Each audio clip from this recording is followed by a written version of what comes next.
Mission हो तो हम आगे की कार्यक्रम शुरू करें सर। नमस्कार। और बिल्कुल बिल्कुल यस टाइम हो गया है। Yes yes. डॉक्टर साहब, डॉक्टर के एम गंगवाल साहब पुणे से, आपको पंकज सिन्हा की तरफ से और हमारे साथ जितने भी मित्र मंडली जुड़े हैं उनके तरफ से सादर नमस्कार।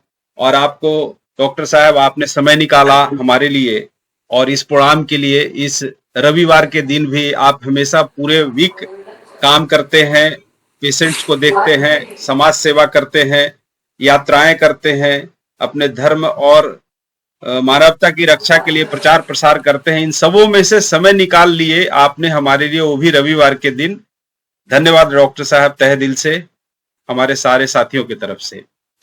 डॉक्टर साहब, जैसा कि मैंने अभी अभी सारे मित्रों को मैं थोड़ा सा इंट्रोडक्शन दे दूंगा, एक बात और कह देना चाहता हूं। ये जो लाइन अभी ओपन हुई है, ये ऑनलाइन है, इसमें रिकॉर्डिंग भी संभव है क्योंकि वीडियो कॉल पे हम हैं, तो किसी को कोई आपत्ति नहीं होनी चाहिए क्योंकि ये सोशल मीडिया पे भी जा सकता है। जरूरत के हिसाब से हम लोग इसी हिसाब से बातचीत करें क्योंकि यह जनसाधारण की जिज्ञासा और उनकी अभिलाषा को ध्यान में रखते हुए प्रोग्राम तैयार किया जा रहा है। और अगर किसी को आपत्ति हो तो जरूर हमें बता देंगे कि मेरा रिकॉर्डिंग ना रखें। तो यह एक सोशल मीडिया का अभी अवेयरनेस है जिसमें कि मैं सबसे अपनी चाहता हूं कि आपका आदेश हो तो हम इसको रिकॉर्डिंग मोड पे रख लेते हैं।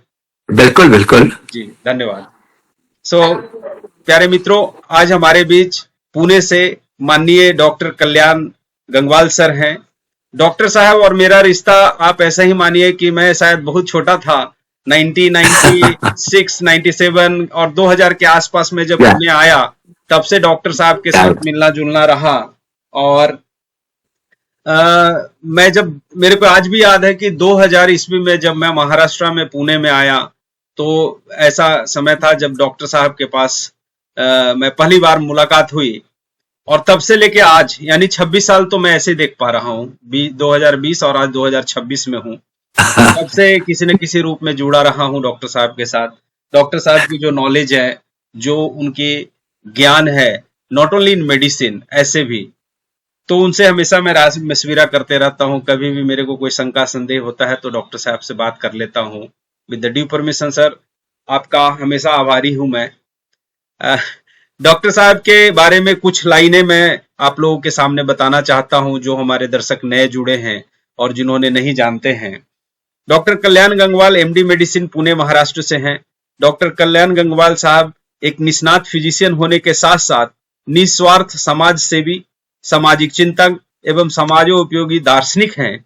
उन्होंने एमबीबीएस एवं एमडी मेडिसिन की पढ़ाई और दोनों परीक्षाओं में विश्वविद्यालय में सर्वोच्च स्थान प्राप्त कर गोल्ड मेडल अर्जित किए।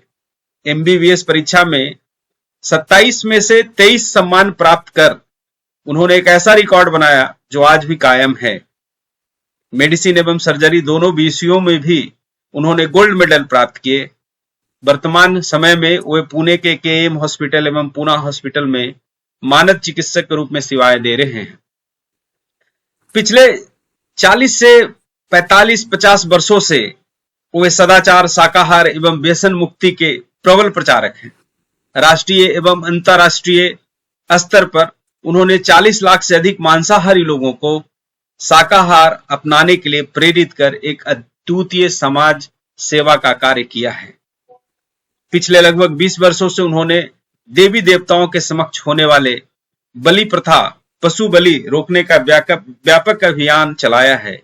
उनके अथक प्रयासों से करोड़ों पशु पक्षियों को अभय दान मिला है तथा कार्ला, इकवीरा, चिवरी, पुणेकरवाड़ी आदि अनेक स्थानों पर पशु बलि पूर्णतः रूप से बंद हो गई है और कई अन्य स्थानों पर इसमें उल्लेखनीय कमी आई है। वे पिछले 20 वर्षों से व्यसन मुक्ति आंदोलन का नेतृत्व भी कर रहे हैं तथा गुटखा विरोधी आंदोलन के प्रमुख प्रवर्तकों में से एक हैं। उनके प्रयासों से सरकार द्वारा गुटखा प्रतिबंध लागू करने में भी महत्वपूर्ण योगदान रहा है। डॉक्टर गंगवाल को सैकड़ों राष्ट्रीय एवं अंतर्राष्ट्रीय पुरस्कारों से सम्मानित किया गया है। वर्ष 2002 में भारत के पूर्व राष्ट्रपति डॉक्टर एपीजे अब्दुल कलाम ने विज्ञान भवन नई दिल्ली में उन्हें सम्मानित किया। वर्ष 1995 में, वर्ष 1995 में तत्कालीन केंद्रीय मंत्री प्रणब मुखर्जी द्वारा शाकाहार के क्षेत्र में योगदान हेतु शांति सागर पुरस्कार प्रदान किया गया।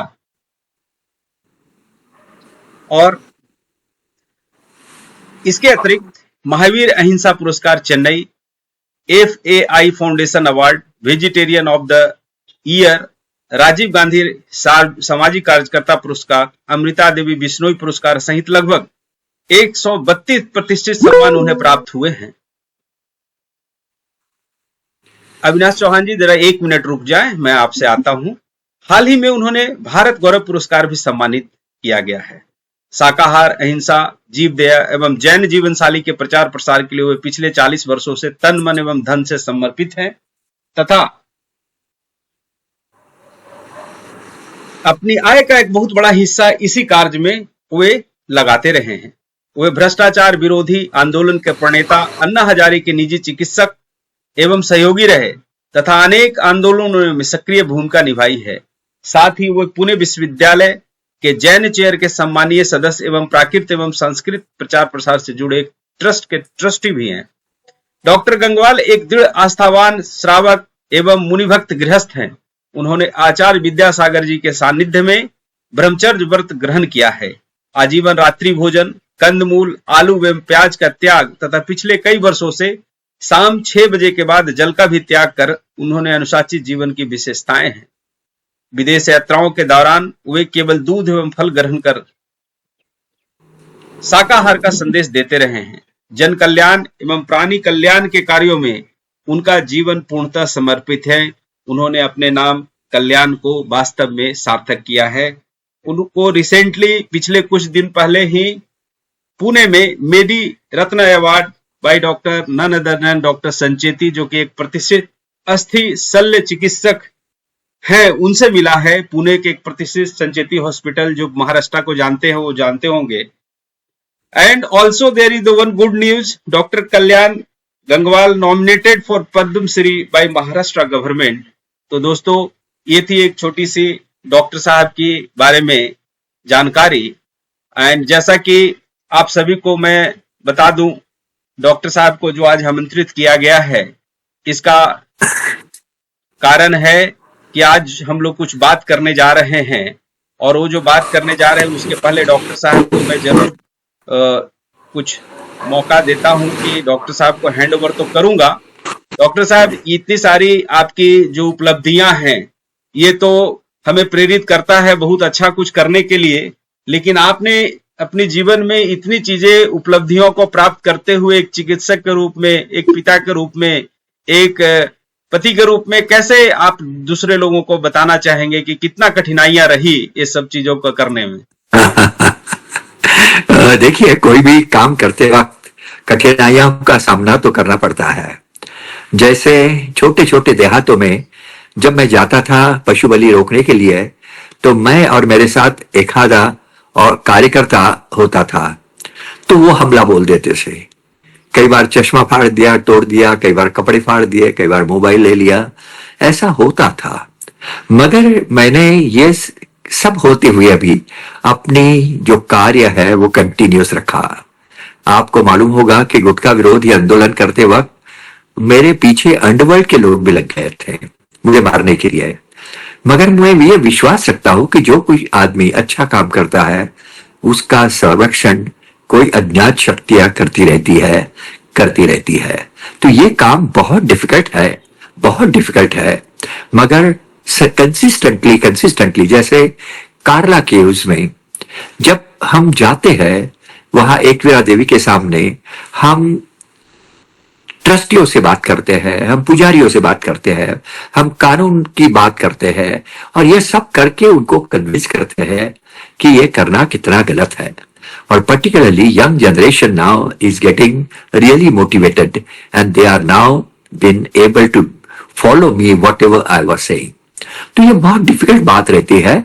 कोई भी सामाजिक कार्य करना हो तो आपको जान की बाजी लगानी पड़ती है, ऐसा मैंने देखा है। जी डॉक्टर साहब, बिल्कुल। एंड डॉक्टर साहब, जैसे कि आपने जो आपका बायोडाटा था उसमें एमबीबीएस और एमडी के दौरान आपने गोल्ड मेडल प्राप्त किए, और वो जो आज भी रिकॉर्ड इतने सारे सब्जेक्ट में आपने गोल्ड मेडल प्राप्त किया। तो या यह इनफैक्ट डेफिनेटली डॉक्टर साहब असाधारण बात नहीं है, ये असाधारण है। और आपने या इतनी मतलब कैसे इतनी सारी चीजें याद रख पाते थे आप? इनफैक्ट मैं एक छोटे से देहात से आए वाला लड़का था। आपको मालूम नहीं होगा जी। कि जब मैं पूना में पहली बार आया एमबीबीएस के एडमिशन के लिए, तब तक मैंने संगमनेर जैसा छोटा गांव, उसके पीछे बाहर मैं कभी नहीं गया था।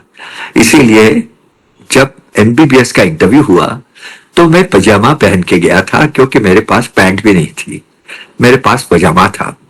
तो सब लड़के हंसने लगे, सब लड़के हंसने लगे कि अरे हमारे कॉलेज में पजामा बॉय आ गया है। उसी वक्त मैंने डिसाइड किया कि एक दिन जो लड़के आज हंस रहे हैं मुझ पे, एक दिन मेरा सम्मान करेंगे, तालियां बजाएंगे। और जब मैं first MBBS, second MBBS, third MBBS हर वक्त फर्स्ट आता रहा, और थर्ड एमबीबीएस में जब मैं फर्स्ट आया with a record, and I was selected as the best outgoing student of the BJ Medical College. In fact, वही महात्मा गांधी ऑडिटोरियम में यह बच्चों के सामने उन्होंने तालियां बजा के मेरा सम्मान किया। तो कहने का मतलब ऐसा है कि जब आप डिसाइड करते हो कुछ जीवन में बनने की, तो सभी कठिनाइयों आप पार कर सकते हो, और ये कठिनाइयां पार करके जो यश मिलता है वो बहुत बहुत आनंददायी होता है, आनंददायी होता है। बहुत अच्छा डॉक्टर साहब, ये तो प्रेरणा की बात है। और डॉक्टर साहब कई लोग ऐसा चाहते तो सब कोई है, लेकिन उसमें से आपके जैसे एक आध लोग कर पाते हैं। तो इसके पीछे सर आपकी, जैसे एक तो पढ़ाई की बात है, इसमें क्लियरली आपने अंडरस्टैंड किया, सब्जेक्ट को अच्छे से कंसेप्टलाइज किया और उसको आपने आंसर पेपर पे लिखा, तब जाके आपके मार्क्स मिले। डॉक्टर साहब जस्ट मेरे साथ कुछ लोग जुड़े हैं और कुछ बच्चे भी हैं, इन सारी चीजों को आपने मेमोराइज करके किस तरीके से आप एग्जैक्टली एक्सप्रेस कर पाते थे? क्योंकि आपने शुरुआत से टॉप ही रहे आप हमेशा जीवन में। बिल्कुल बिल्कुल बिल्कुल। इसका कारण ऐसा रहा कि बहुत अच्छे संस्कार, मेरी माँ जो निरक्षर थी, उसको लिखना पढ़ना नहीं आता था, मगर बहुत संस्कारी थी, और उस संस्कार की वजह से, मेरे पिताजी के संस्कार की वजह से, आध्यात्मिक संस्कार की वजह से हमारी मेमोरी बहुत शार्प हो जाती है। हम जब भगवान के स्तोत्र याद करते हैं, उसको पढ़ते हैं, और बचपन से ये आदत यदि बन जाए तो आपकी मेमोरी बहुत स्ट्रांग हो जाती है, ऐसा मेरा कहना है। आपको मालूम होगा अभी अभी गुजरात में 2 श्वेतांबर साधु शतावधानी है। शतावधानी यानी वो कुछ भी बात कहो, उनको सब इमीडिएटली याद आ जाता है और वो बराबर रिप्रोड्यूस कर देते हैं। इसका कारण ऐसा है, हमारे ब्रेन के अंदर जो फ्रंटल लोब है, हमारे ब्रेन में जो सुप्त शक्तियां है, वो हम जागृत नहीं करते, और ये सुप्त शक्तियां जागृत करने के लिए योगा, ध्यान, मेडिटेशन, ये सब बातें बहुत जरूरी है। बचपन से ये बातें हमारी माता पिता ने हमें सिखाई थी, और उसकी वजह से ही फर्स्ट यानी एक बार पढ़ लिया तो सब कुछ याद आ गया, ऐसी हालत हमारी होती थी। तो ये बात संस्कार की बात है, अध्यात्म की बात है। और आज आपको मालूम होगा कि जो श्रीमद राजचंद्र थे, जिनका बहुत बड़ा आश्रम धर्मपुर में है, वो भी शतावधानी थे, वो भी आध्यात्मिक थे। तो आध्यात्मिक होना अपने जीवन के लिए बहुत जरूरी है। अध्यात्म की बैठक हमारे जीवन में आना जरूरी है। यस डॉक्टर साहब, आपने एक छोटा सा वीडियो भेजा था जो शाकाहार से, तो before starting the program just मैं उसको प्ले करना चाहता हूँ, जो शाकाहार वाला जो आज सुबह आपने भेजा है। तो मैं एक सेकंड जा रहा हूँ स्क्रीन यहाँ पर, कृपया इसे आप देखें।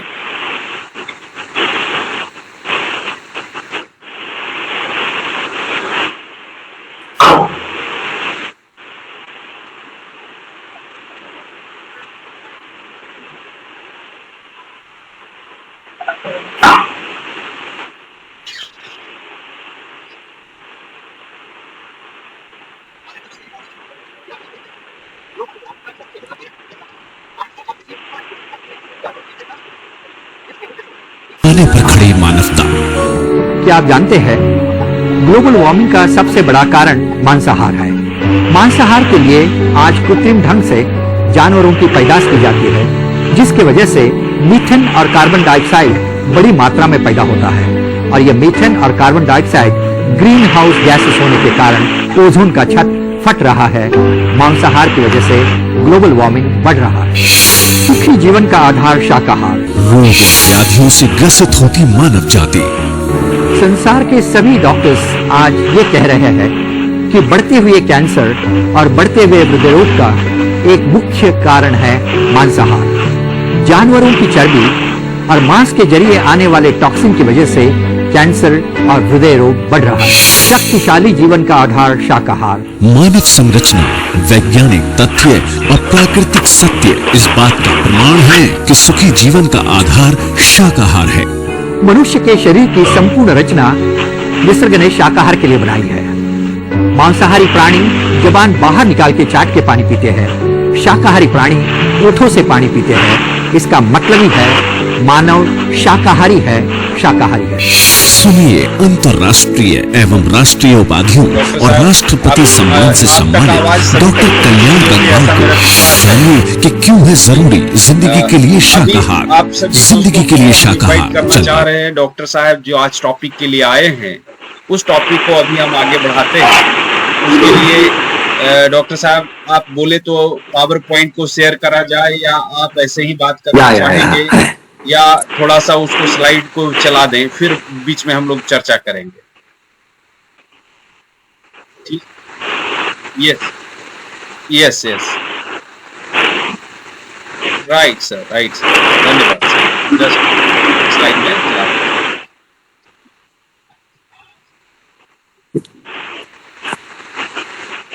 कोई दिक्कत नहीं, थोड़ी स्लाइड चला दीजिए और फिर मैं बात करना चालू कर दूंगा। दोस्तों आज का जो टॉपिक है जिसके लिए डॉक्टर कल्याण गंगवाल सर को हमने इनवाइट किया है, cholesterol crisis in India, awareness presentation by minute of medicine with doctor K Gangwal. Doctor Gangwal, over to you sir.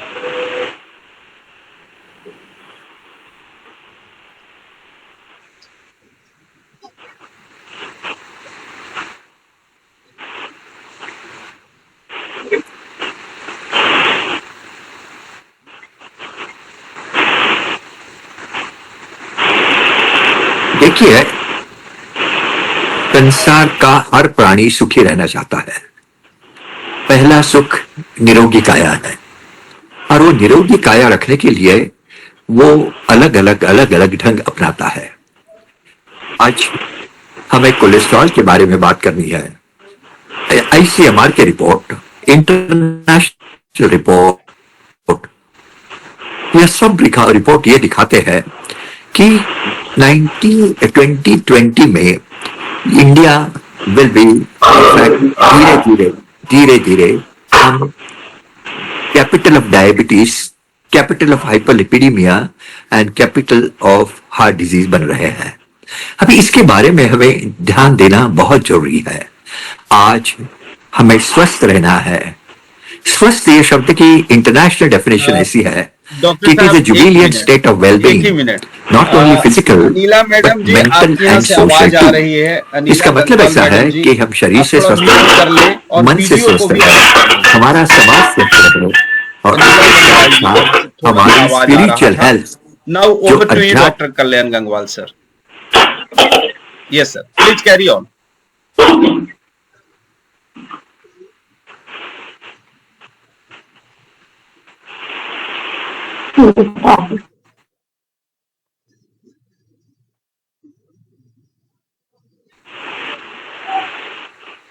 आया तो ये जो बात है जो मैं आपसे कह रहा था कि ये जो बात है ये स्वस्थता से जुड़ी हुई है और वो बात है कि स्वस्थ ये शब्द की अर्थ क्या है। हमें शरीर से स्वस्थ होना है, मन से स्वस्थ होना है, समाज से स्वस्थ होना है और आध्यात्मिक दृष्टिकोण से भी हमें स्वस्थ होना है।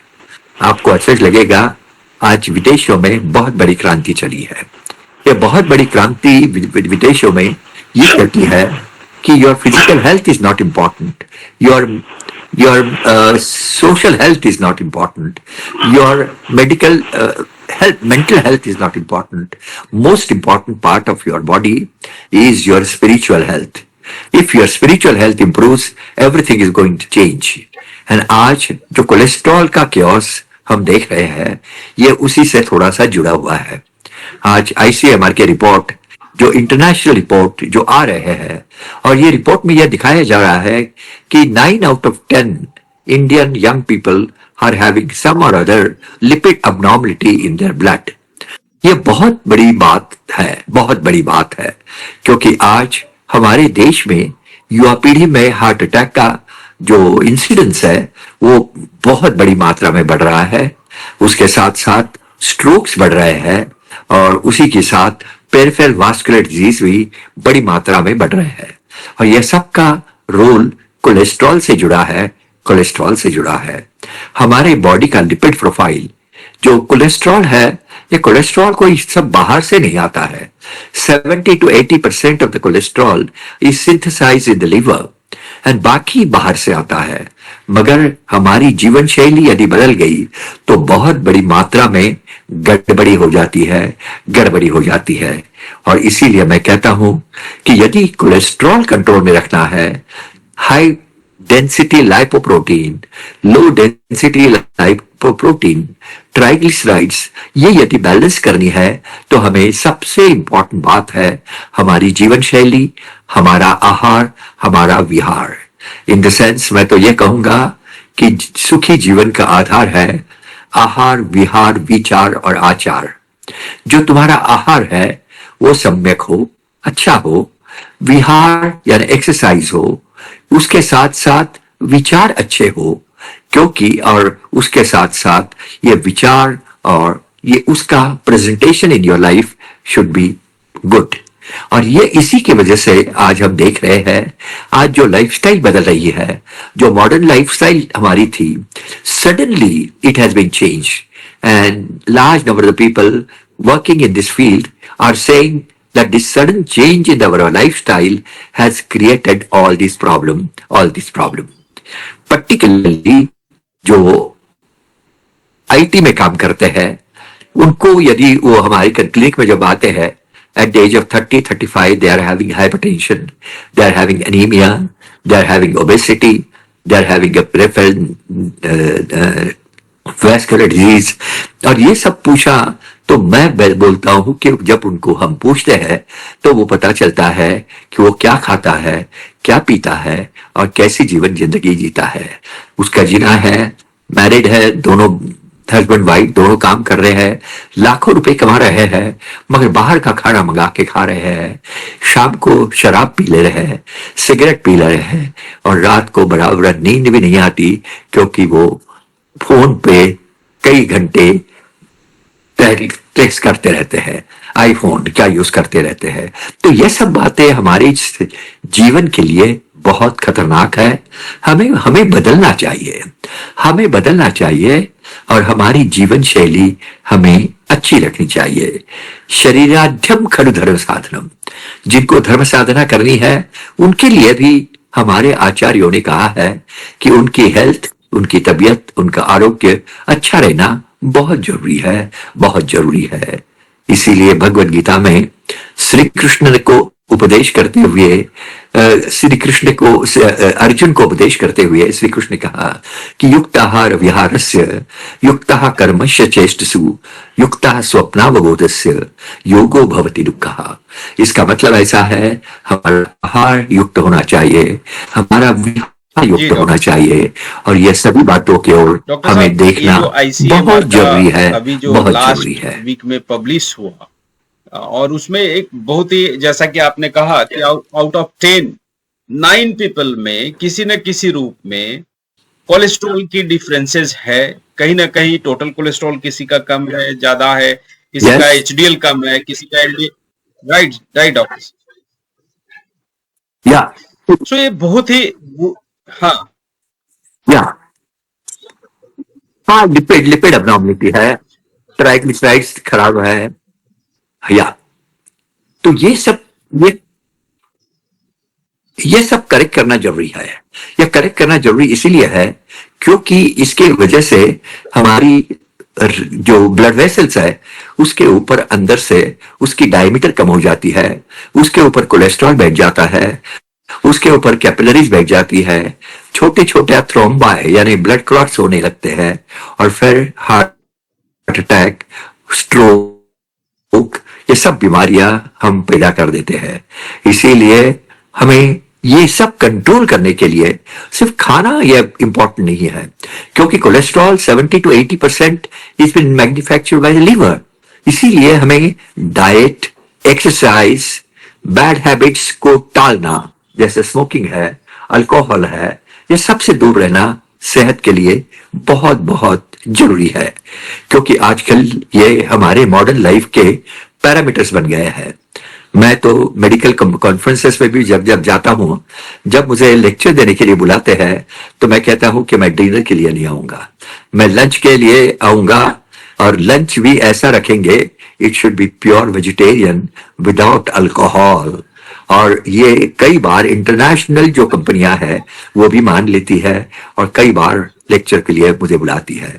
तो कहने का मतलब ऐसा है कि you have to be firm about your principles and at the same time you have to follow these principles in in सबों your से own बचने के लिए life, भी आपने own कहा life. Yeah. युक्ताहार विहारस्य, जो श्रीमद् भागवत गीता का श्लोक भी बताया कि आहार विहार के ध्यान रखते हुए अगर हम करते हैं तो हम सब चीज ठीक ठाक रहेंगे। इसी के लिए एक छोटी सी स्लाइड है जो कि कहता है कि वेजिटेरियन डाइट, एक्सरसाइज और कम से कम 150 minute per week minimum to minimum moderate to strength training exercise करना जरूरी है।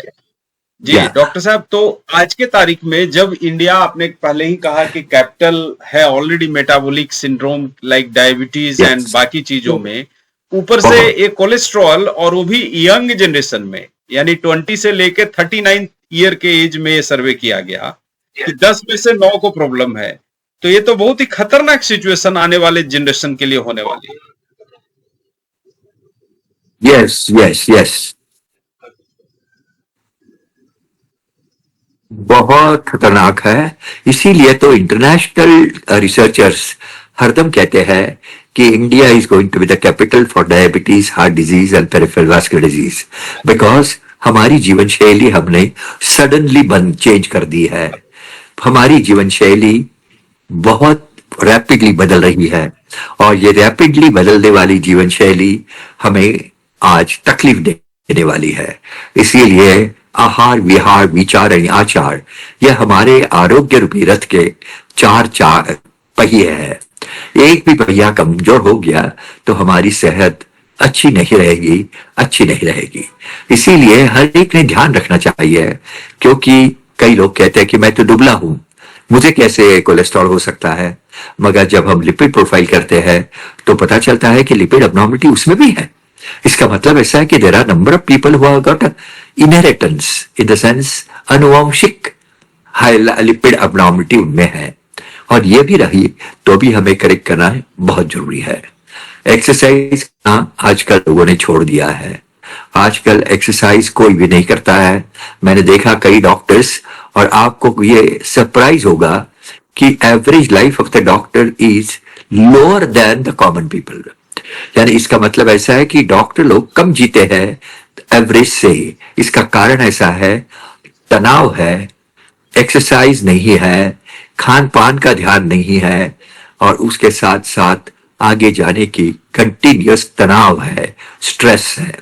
तो ये स्ट्रेस यदि हमने कम कर दिया तो हम आनंदपूर्ण जीवन जी सकेंगे, क्योंकि ये आज बहुत बड़ी मात्रा में हमें दिखता है। मेरे कई पेशेंट मैंने देखे हैं कि ये कई पेशेंट्स यानी young doctors, and they are suffering from heart disease, they are suffering from the peripheral vascular disease, they are suffering from the strokes। और मुझे बुरा लगता है कि जब मेरे कई विद्यार्थी आज इस दुनिया में नहीं है। ये सब बातें इसीलिए है कि ये चीजें उनको बार बार समझाने के बाद भी उनके जीवन में कभी आई नहीं है। और यह न आने की वजह से आज ये डॉक्टर साहब, कई प्रॉब्लम लोगों को हमें ऐसा हो गया है, मिथ और हमें हो फैक्ट्स गया के है। बारे में कहें या तो ऐसा बोलते हैं कि दुबले पतला आदमी है, उसको कोलेस्ट्रॉल कहाँ बढ़ा है।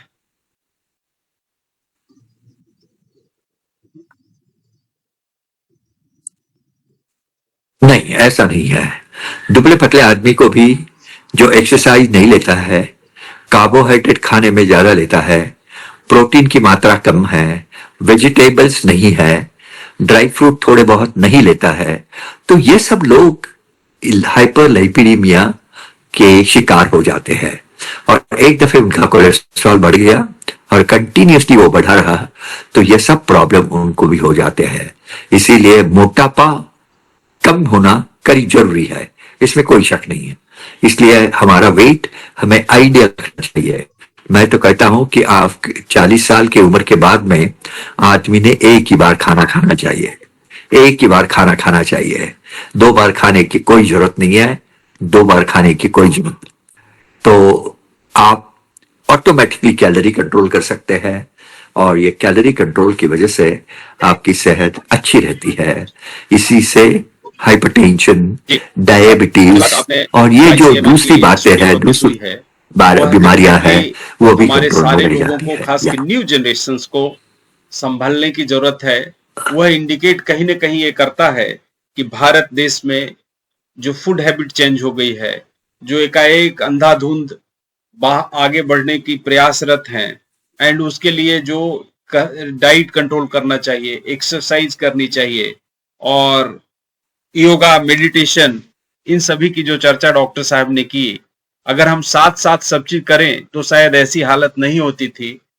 10 में से 9 लोगों को कोलेस्ट्रॉल का प्रॉब्लम है किसी न किसी रूप में, irrespective of the hypertension, irrespective of diabetes, irrespective of obesity. औरतों को भी, तो या औरतों को भी है। इवन औरतों को भी है, औरतों को भी। या जेंट्स को होता है ऐसा नहीं है, औरतों को भी है। और पर्टिकुलरली पोस्ट मेनोपॉजल एज में ये बहुत बड़ी मात्रा में दिखाई देता है। पोस्ट मेनोपॉजल एज, तो ये बहुत बड़ी मात्रा में दिखाई देता है। तो इसीलिए हमें बहुत कॉन्शियस रहना चाहिए हमारी सेहत के लिए, हमारे डाइट के लिए, एक्सरसाइज के लिए, और उसके साथ साथ हमें मेडिटेशन, योगा ये करना ही चाहिए। योगा और मेडिटेशन में ये बहुत बड़ी बात है। आज मेरे कई पेशेंट ऐसे हैं कि जिन्होंने कोलेस्ट्रॉल के लिए दवाई नहीं ली, उन्होंने कहा डॉक्टर साहब एक 6 महीने के बाद आप चेक करके देखें, यदि हाई रहा तो मैं स्टैटिन लूंगा, नहीं तो नहीं लूंगा। और 6 महीना योगा, मेडिटेशन, प्राणायाम ये करके उसने लिपिड प्रोफाइल पूरा नॉर्मल बना दिया, पूरा नॉर्मल बना दिया। क्योंकि एक बात ध्यान रखनी जरूरी है कि हम जो स्टैटिन्स यूज करते हैं, जो दवाइयां यूज करते हैं कोलेस्ट्रॉल और लिपिड कंट्रोल करने के लिए, इसके भी थोड़े साइड इफेक्ट होते हैं। इसीलिए जो लोग अपनी लाइफस्टाइल चेंज करके ये करेक्शन कर सके तो बहुत ही अच्छी बात है, बहुत ही अच्छी बात है। और ये बात बचपन से ही बच्चों के मन में रखनी जरूरी है। बचपन से ही ओबेसिटी कंट्रोल करना जरूरी है, क्योंकि आजकल विदेशों में ये बहुत बड़ी मूवमेंट चालू हो गई है कि बच्चों को मोटापा नहीं आने दो। मोटापा आने से उनकी एडिपोज टिश्यू ज्यादा हो जाती है और आगे बीमारियां बढ़ने वाली है। तो इसीलिए फास्ट फूड का इस्तेमाल डॉक्टर साहब बहुत कम करना चाहिए। हो रहा था तो एक पॉइंट रखे थे आपने, क्योंकि आज हमारा जो शरीर का लीवर है वह कोलेस्ट्रॉल बनाता है। तो डाइट, तो आपने कहा डाइट मॉडिफिकेशन होनी चाहिए, लेकिन अगर लीवर बना रहा है तो इंट्रिंसिक फैक्टर है डॉक्टर साहब, तो उसको एक मनुष्य कैसे कंट्रोल करे?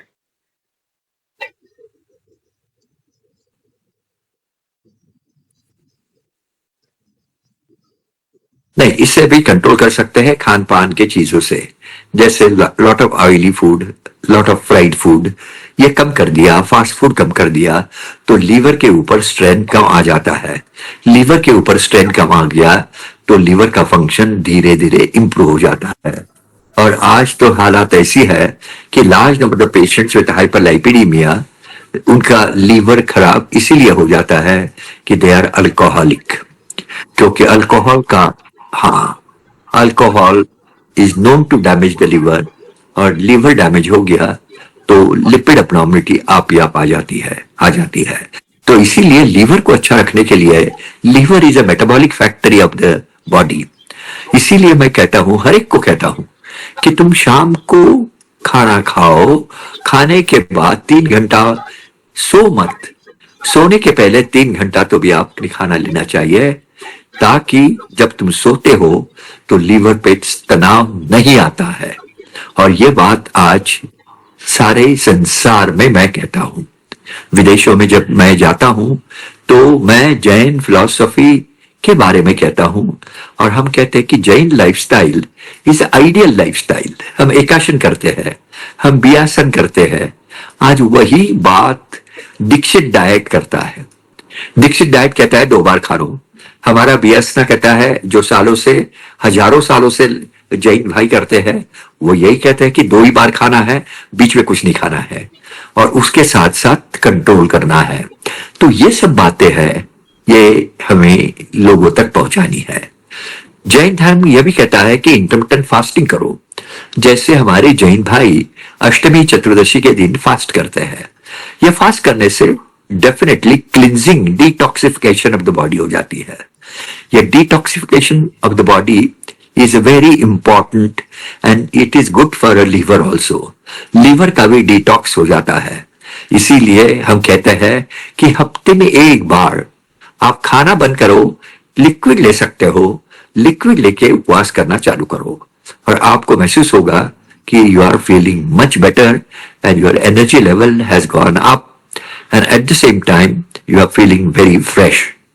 जैसे अभी कई सालों से मैं 1 ही बार खाना खाता हूं, अनाज 1 ही बार लेता हूं, ब्रेकफास्ट में थोड़े से ड्राई फ्रूट ले लेता हूं, थोड़े ड्राई फ्रूट ले लेता हूं, 1 कप दूध ले लेता हूं, 1 कप चाय ले लेता हूं, और उसके बाद में दोपहर को खाना खाता हूं। उस वक्त दोपहर को खाने के बाद अनाज दूसरे दिन तक नहीं लेता। इसका मतलब ऐसा, शाम को भी 1 फ्रूट और थोड़ा सा दूध ले लेता हूं। वो भी 6 बजे के बाद नहीं लेते, 6 बजे के पहले ले लेते हैं। इसका मतलब हम चोयार करते हैं। ये सब बातें पुरानी बातें हैं, मगर आज के दृष्टिकोण से बहुत महत्वपूर्ण है। तो मैं कहता हूं, जैन लाइफस्टाइल यदि आपने पढ़ी तो आपको पता चलेगा कि आपकी कई बीमारियां खत्म हो जाएगी, कई बीमारियां आप ही आप कंट्रोल में आ जाएगी। इसीलिए आज हमारे आचार्य जो 90-90 साल के होते हैं, 90 साल के होते हैं, तो भी करीबन 10-10, 15-15 किलोमीटर पैदल घूमते हैं।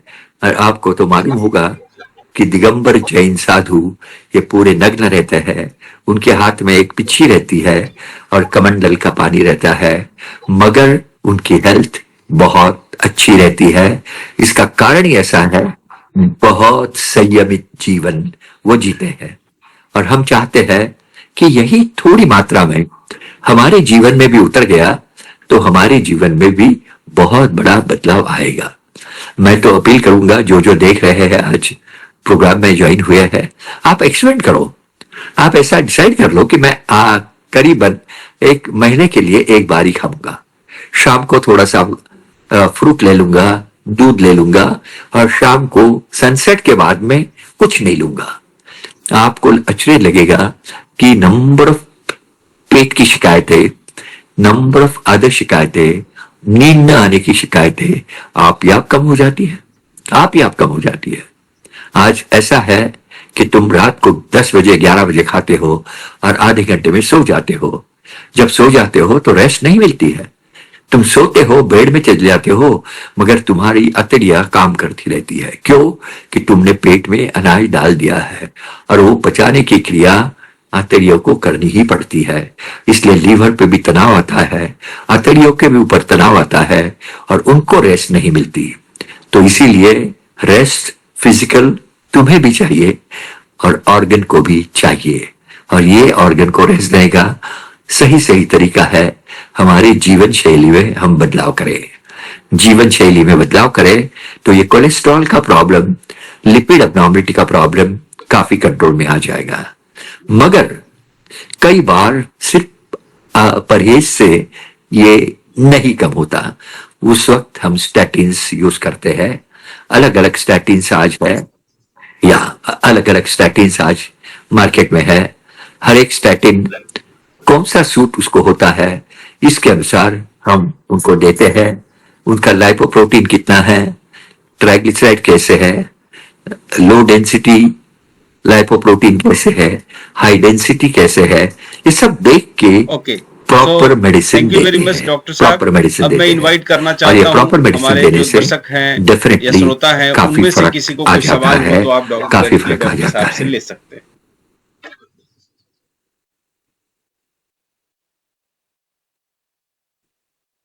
जी, किसी को कोई प्रश्न है तो पूछ ले डॉक्टर साहब से। लेक्चर बहुत ही क्लियर बिल्कुल डॉक्टर साहब बिल्कुल ने बिल्कुल। अंडरस्टैंडिंग करा के बता दिए। यस, परम कावाजी पूछ लें। आप अनम्यूट हो सकते हैं, अपने आप से कर लें।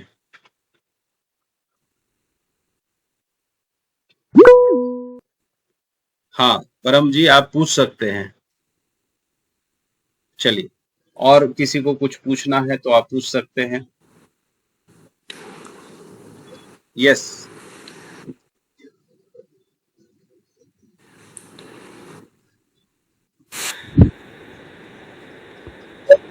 Can you hear me, sir?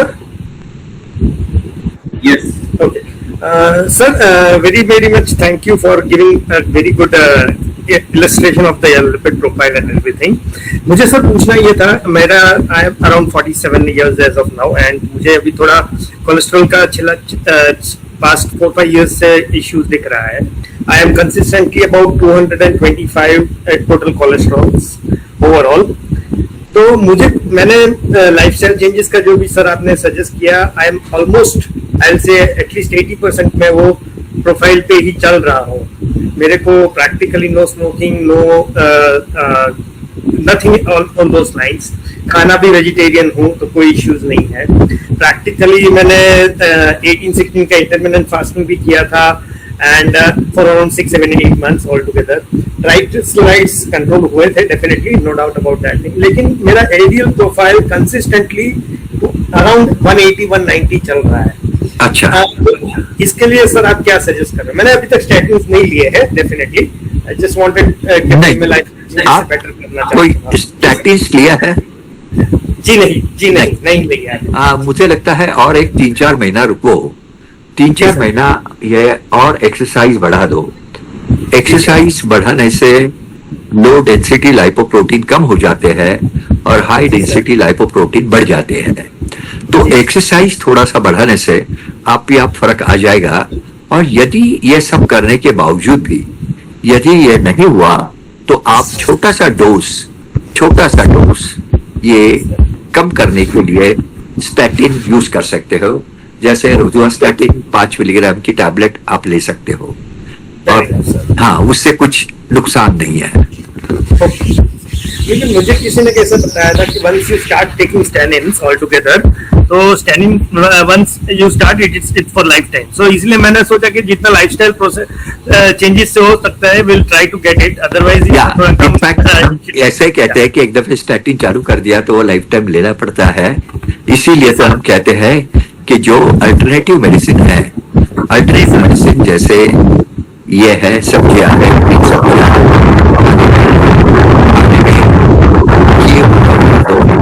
बाजरा, ज्वार, नाचनी, ये पदार्थ ज्यादा लो, हरी सब्जियां ज्यादा लो, और उसके बाद में 6 महीने से और एक दफे ट्राई करो।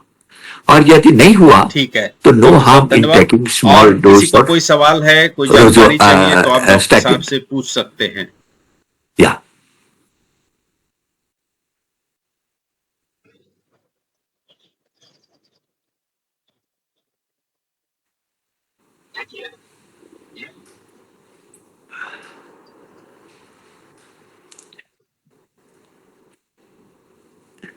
देखिए, ये हमारी जो लाइफस्टाइल है, ये लाइफस्टाइल हमने अच्छी रखी तो एजिंग प्रोसेस कम हो जाती है। हमारा बुढ़ापा धीरे धीरे जो डिजेनरेशन है वो कम हो जाता है। अभी मेरी उम्र 82 साल की है, 82 साल की है, तो भी मैं काफी एक्टिवली काम कर सकता हूँ। इवन देहातों में जाता हूँ, जीव दया का काम करता हूँ, जी सब जी कुछ डॉक्टर। करता हूँ। यहाँ तक कि अभी अभी जूनागढ़ भी जाके आया। जूनागढ़ भी मैं गया था। राइट।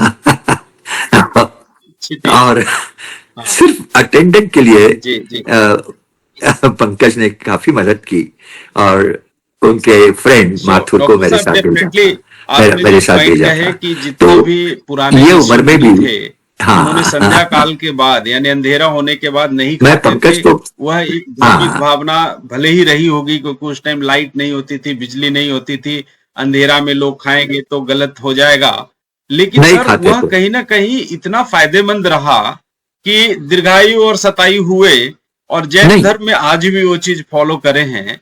बाकी दूसरे लोग उसको डिनर का नाम देते हैं कि रात में खाना मतलब डिनर, डिनर मतलब पार्टी, और वो लेट नाइट तक चलता है।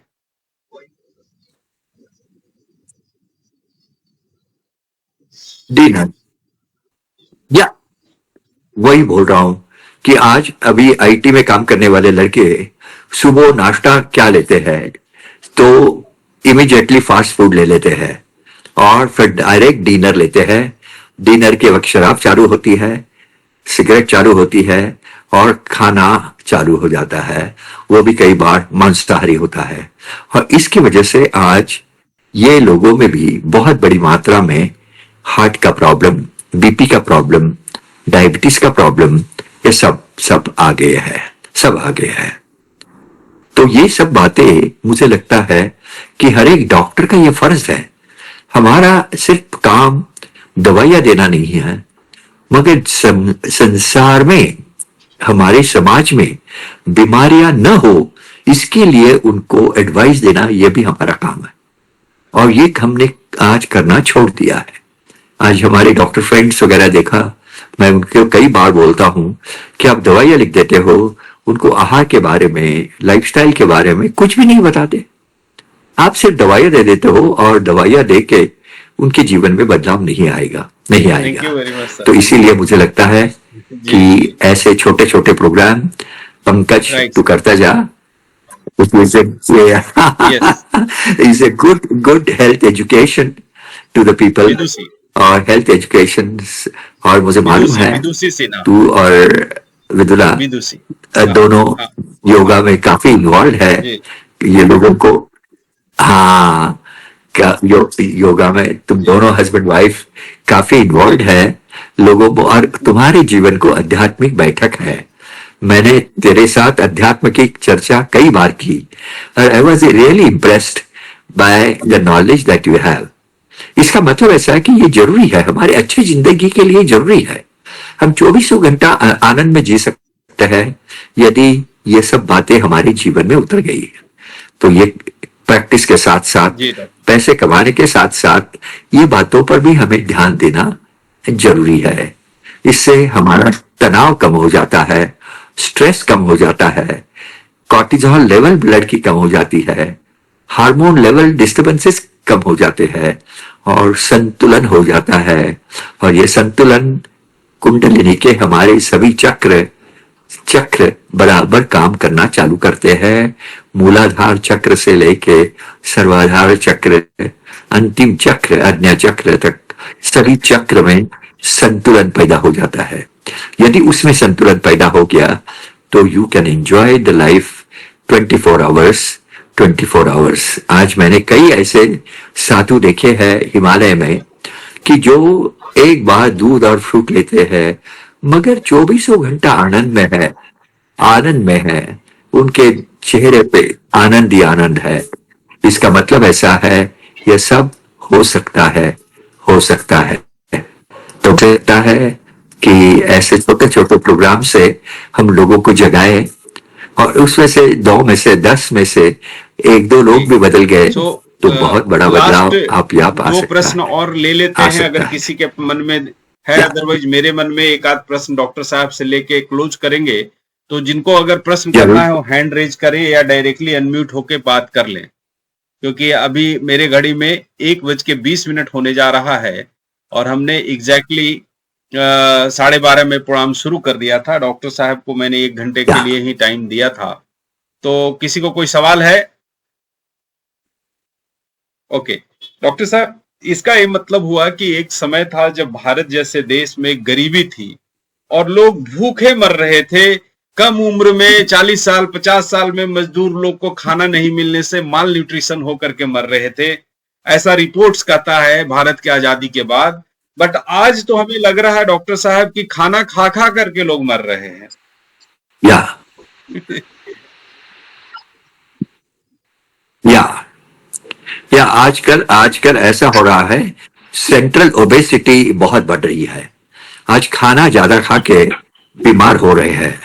यानी कहने का मतलब ऐसा है कि अरे हमें स्वस्थ रहना है, तो मैं कहता हूं हरदम पैर रखो गरम, ओके पेट रखो नरम और सर रखो जी ठंडा।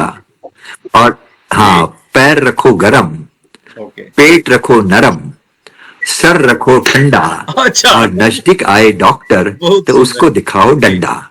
इसका मतलब ऐसा है कि उसके बाद में डॉक्टर आने की, आपके पास आने की जरूरत ही नहीं है। ये सब हमारे हाथ में, यह हम कर सकते हैं और हमें करना चाहिए, हमें करना चाहिए यदि हमें सुखी जीवन जीना है। आज मेरे पास आने वाले करोड़पति पेशेंट, करोड़ों की प्रॉपर्टी है, मगर आज उनके जीवन में सुख नहीं है, समाधान नहीं है, आनंद नहीं है। तो फिर काय के लिए जीना है? तो जीने के लिए जरूरतें बहुत कम है और जीने के लिए जो हमारी जरूरतें है, यह यदि पूरी हो जाए तो हम अध्यात्म के रास्ते पर चल के मन शांति पैदा कर सकते हैं। हम जीवन में शांति पैदा कर सकते हैं और ये शांति यदि जीवन में पैदा हो गई तो हमारा जीवन उज्जवल हो जाता है। जीवन का हमारा लक्ष्य क्या है? जीवन हम क्यों जी रहे हैं? हमारे जीवन में हमारे अंदर हरदम एक नाद आना चाहिए। वो नाद है कोहम। मैं कौन हूं? मैं कौन हूं? इस पृथ्वी पर मैं क्यों आया हूं और मेरा आने का मकसद क्या है? इसके बारे में हम जागृत रहे तो हम हमारा जीवन सफल कर सकते हैं और हमारे जीवन से हजारों लोगों के जीवन में दिशा, आनंद दे सकते हैं, आनंद दे सकते हैं। जी बहुत अच्छा डॉक्टर साहब। किसी और को, नवनाथ जी आप कुछ कहना चाहते हैं? आपने अनम्यूट किया है।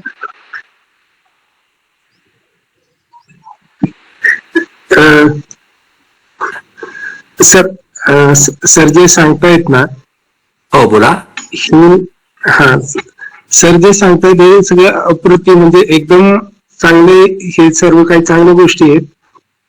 ह्या प्रत्येकाने चरणात आणले पाहिजे, आपापसात हे केले पाहिजेत आणि त्याप्रमाणे काळाप्रमाणे बदललं पाहिजे. हो, कारण ते बदललं तर आपलं जीवन सुखी, समाधानी, आनंदी होईल. आपण कशासाठी जगतो आहोत या प्रश्नाचं उत्तर आपल्याला ताबडतोब मिळेल. डॉक्टर हाँ, सर मला बोलिए अजून बोलिए एक नवनाथ जी। विचारायचं की हा हा की मला असं वाटतं की एकदा आमच्या शाळेमध्ये की एक लेक्चर व्हायला पाहिजे मी शाळेमध्ये स्कूलमध्ये. जातो. आता माझं वय 82 झाल्यामुळे आता मी कमी केलंय, पण आतापर्यंत मी अनेक शाळांमध्ये, अनेक छोट्या छोट्या खेड्यापाड्यामध्ये फिरत होतो आणि माझ्या उत्पन्नाचा 50% भाग हा केवळ याच्यासाठी खर्च करत होतो. कुणाकडनं एक दमडा देखील मी आतापर्यंत आयुष्यात घेतलेला नाही. हे सगळं स्वतःच्या पैशाने मी सगळं करत होतो, कारण त्यातच मला जास्त आनंद होता, त्यातच आनंद होता. आणि हे सगळं ज्ञान मुलांपर्यंत पोहोचायला पाहिजे. आणि आतला नीती आयोग जो आहे, आता नवीन जो नीती आयोग आहे, प्रधाननी जे बदल केले आहेत, धर्मेंद्र प्रधाननी आता राजीनामा दिला, पण त्यांनी ऑलरेडी आपल्या पुस्तकांमध्ये बराच बदल केलेला आहे. त्या बदलाला विरोध होता या लोकांचा, म्हणून त्यांना धर्मेंद्र प्रधानचा राजीनामा पाहिजे होता.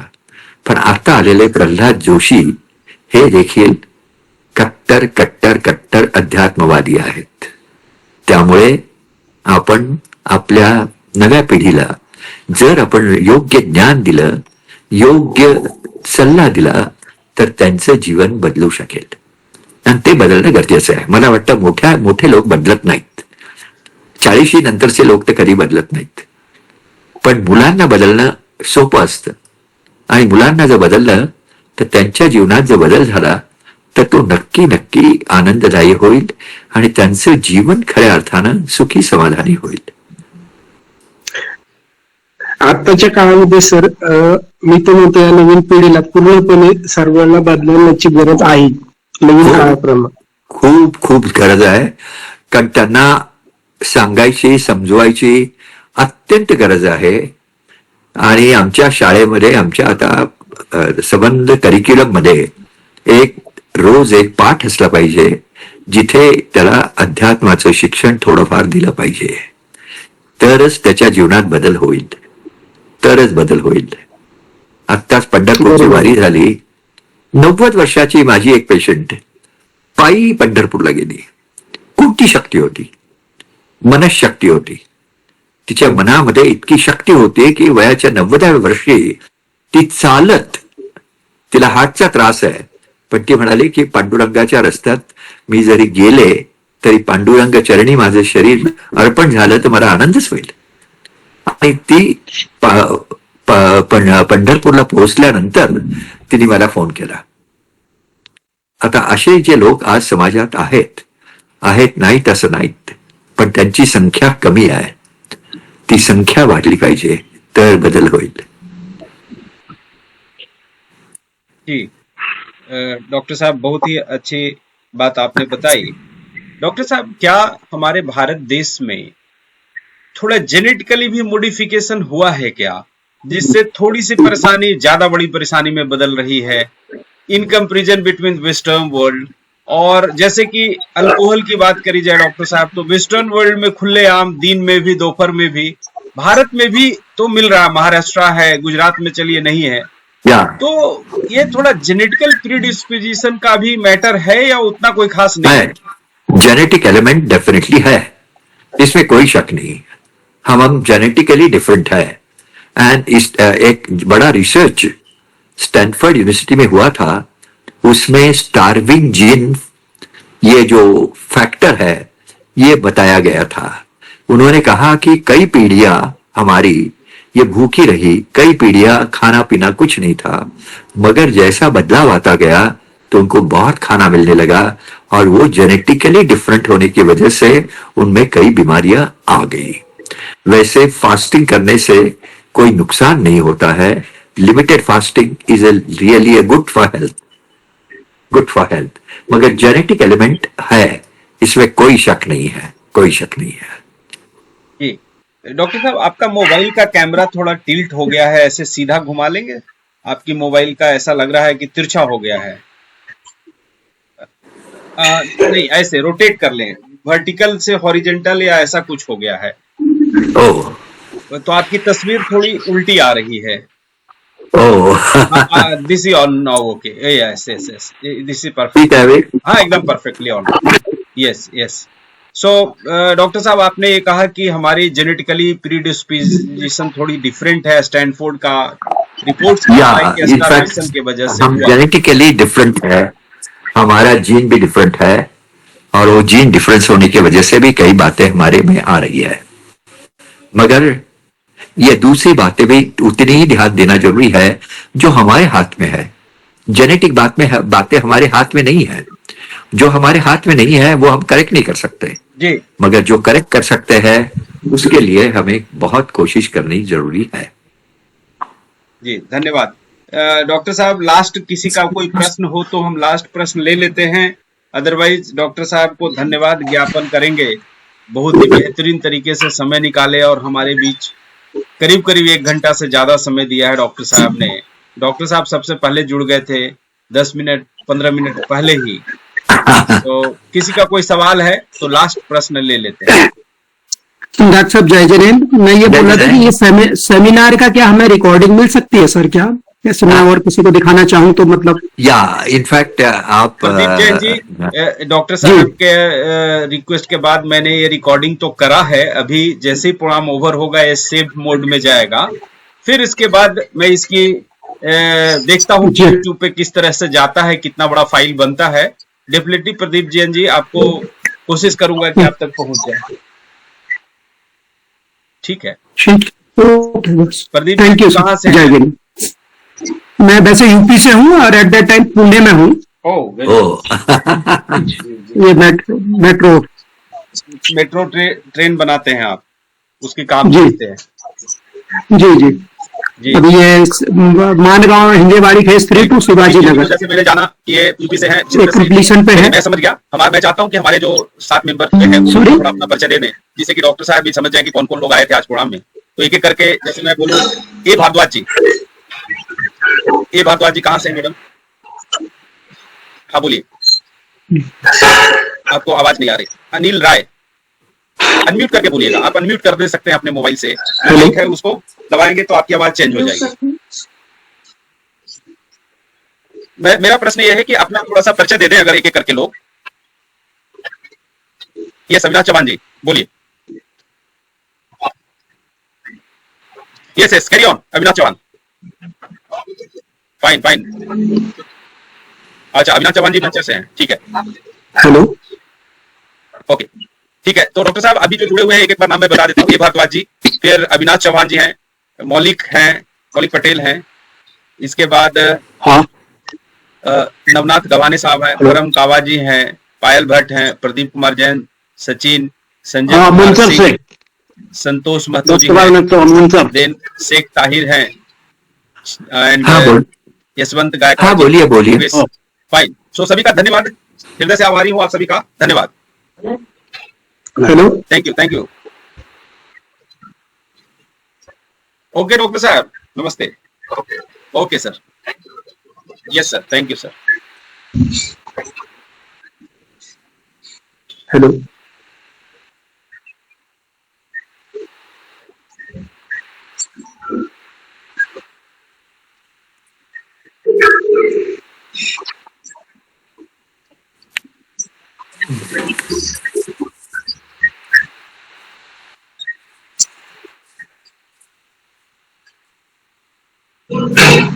धन्यवाद।